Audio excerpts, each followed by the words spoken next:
I wrote that bio before Goya was canceled. Sasson. I have a message for everyone who does not want us to be here, who does not stand for the organization that we are trying to accomplish, for the action, for everybody who wants to hold us back from fighting for our truths, to protest or not to protest. That is not the question you should be asking yourself.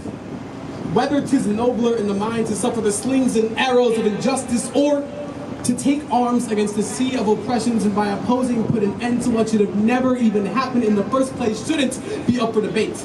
Because if you can balance a fear of DHS, ICE, or 12 knocking on your front door, then you, with an expectation from your parents to be miles better than anything they could have ever imagined, then you need to add a barbell to your shoulders before you try putting words in our mouths or spring in our footsteps or rationalization behind our actions. You will never understand our actions until you are us, until you grow up questioning whether or not you will make it back to bed that night, or if the bed even wants you back that night, or if you'll be staring at a flickering light bulb fixing a gaze at the black of night, or if a backwards fight for dumpster scraps and torn diploma degrees is worth talking tongue twisted at life's finish line. Because when the good Lord calls a member of your family up too soon, you scramble to pay your funeral bills at your finish line.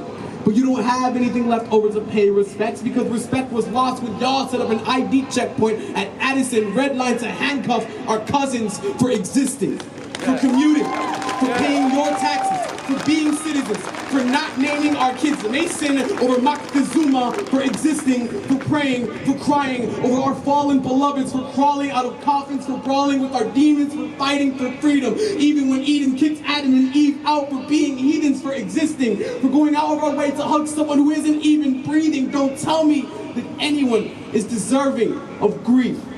Don't tell me that family can disrespect as a thief does when violating the privacy of a house. My house, my family will not stand for calamity. Me, my cousins, my siblings, my city, my diddy bopping, pop locking, juke stomping, hard knocking, city will fight for each other, and I hope one day we can fight with you.